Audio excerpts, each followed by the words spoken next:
Namaste, welcome back to your Swa kitchen.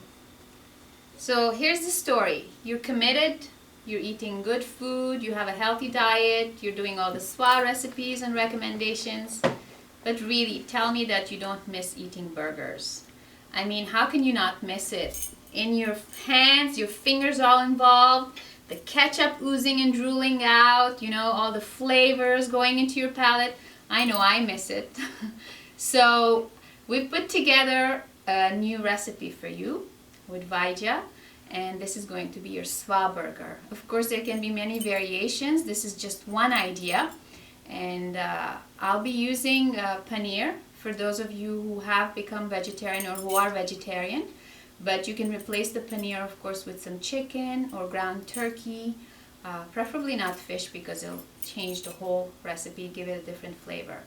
And it's very easy to make. This is something you don't want to make and keep, obviously, and I will show you also what kind of patties to put it in towards the end. So let's get started.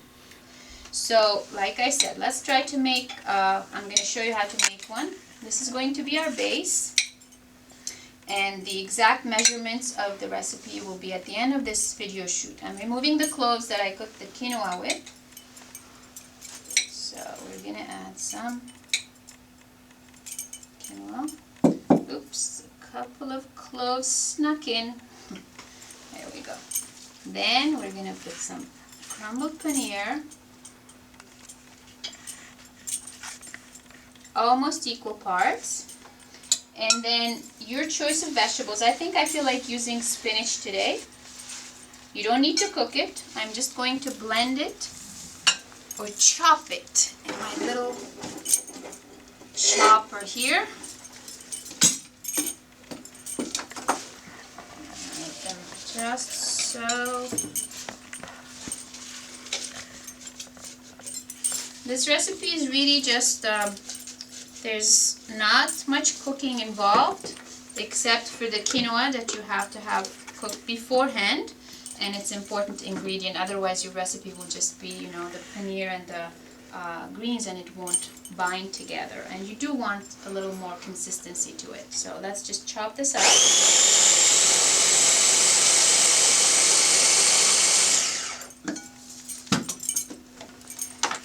What a nice little machine this is. I love my Ninja.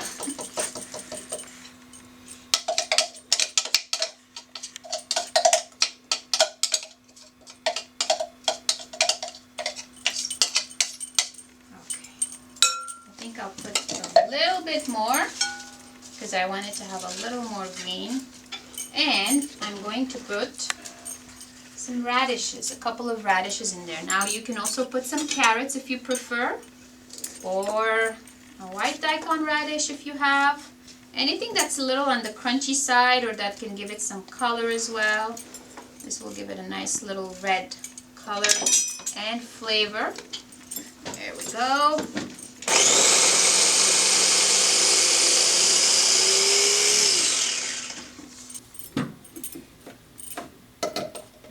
See, it's looking nice and pretty.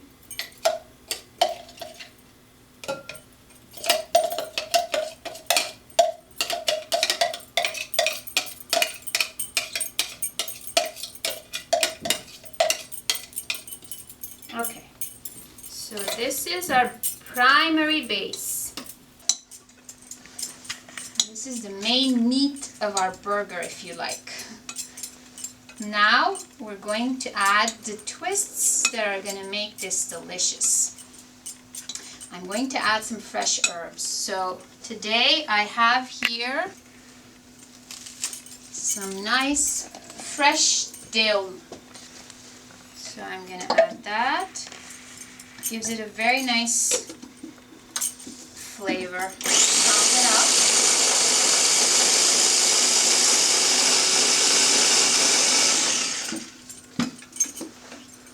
You can also add, if you prefer, any other, even some rosemary, but that tends to be a little on the strong side. I think so far with whatever I've experimented, I found that the dill is the best.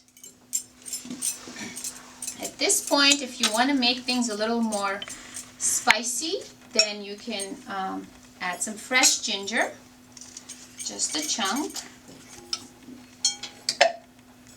and I like to just peel it a little bit on the edges where I may think that it wasn't cleaned properly because it has ridges. So here we go. I'm going to add some curry leaves. This is optional, only if you have them. And I'm going to add a small chili. My friend the chili. There we go.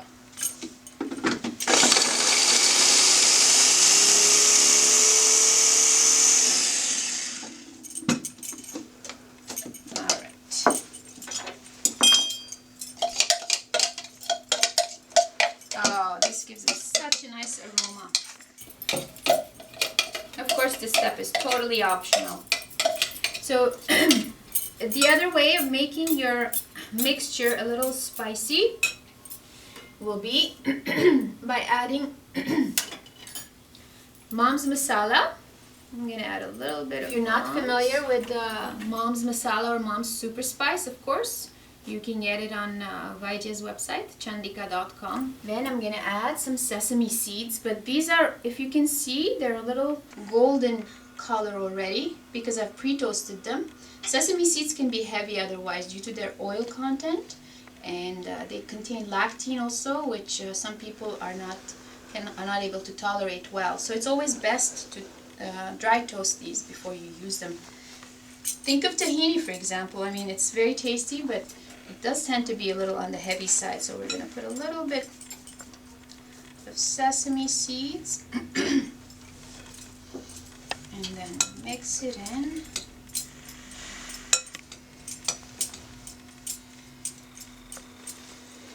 And then some arrowroot powder.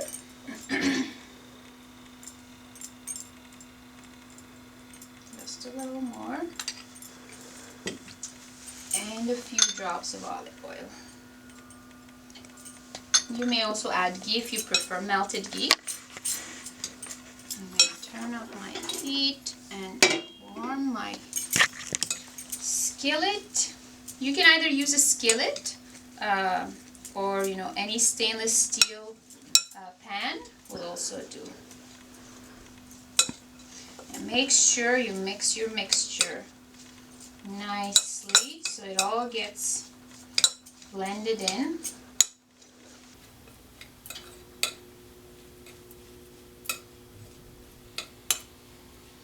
You can see I put a lot of greens. That's how I like my patty to be, but if you feel like you prefer a little less, then it's fine. You can put a little less. On my skillet, I am going to add some Mom's ghee to help with the baking process.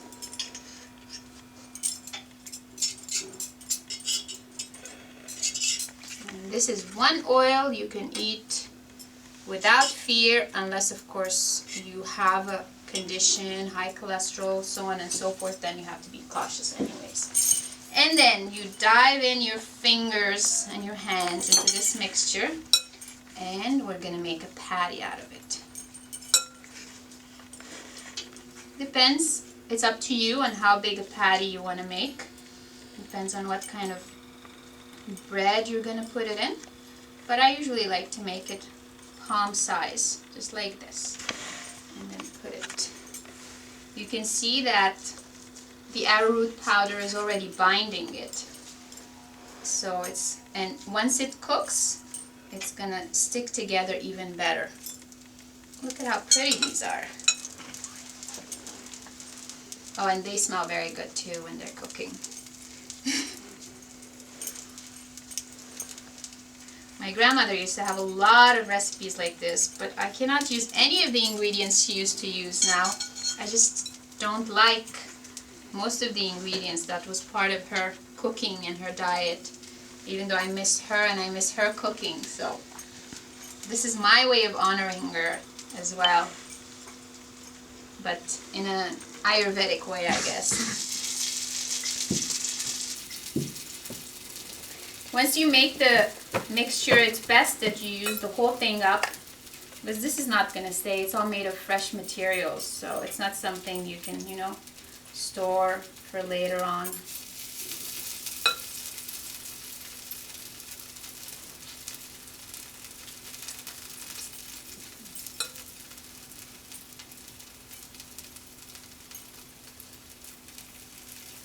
Okay, I think I can get the last one out of it too, probably.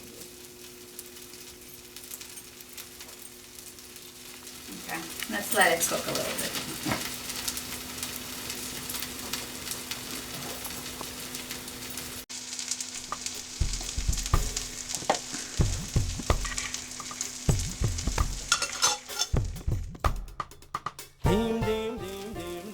So our burgers are getting done, and we have the final last step left, which is to assemble them into an actual burger in between the bread patties. Of course, you can use any kind of bread, but if you like, you can use Vaidya's gluten-free recipe for the bread patties, the one that we have already demonstrated for you with the quinoa and the millet, which is my favorite as well. And I have some here already pre-made, so I'm just gonna choose those. I'm gonna get a patty that's already well done. As you can see, it's nice and golden color. Insert it in the middle. And you're not even gonna miss regular burgers, because guess what? We have the secret ingredient of any burger, which is the ketchup. Except this one doesn't have tomatoes. It has tamarind, it has amla, all the good stuff that you could ask for.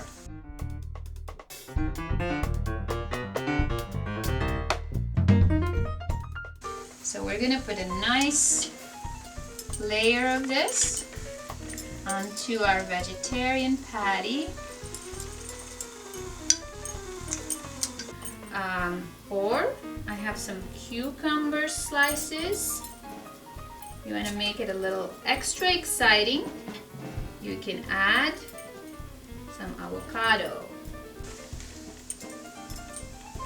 thinly sliced.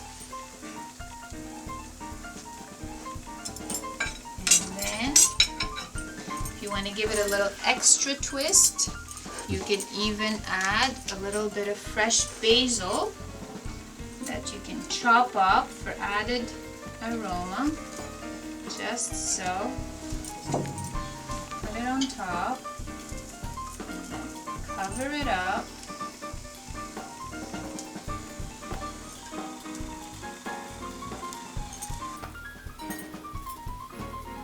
Wow, I mean, does this look good or does this look good to you?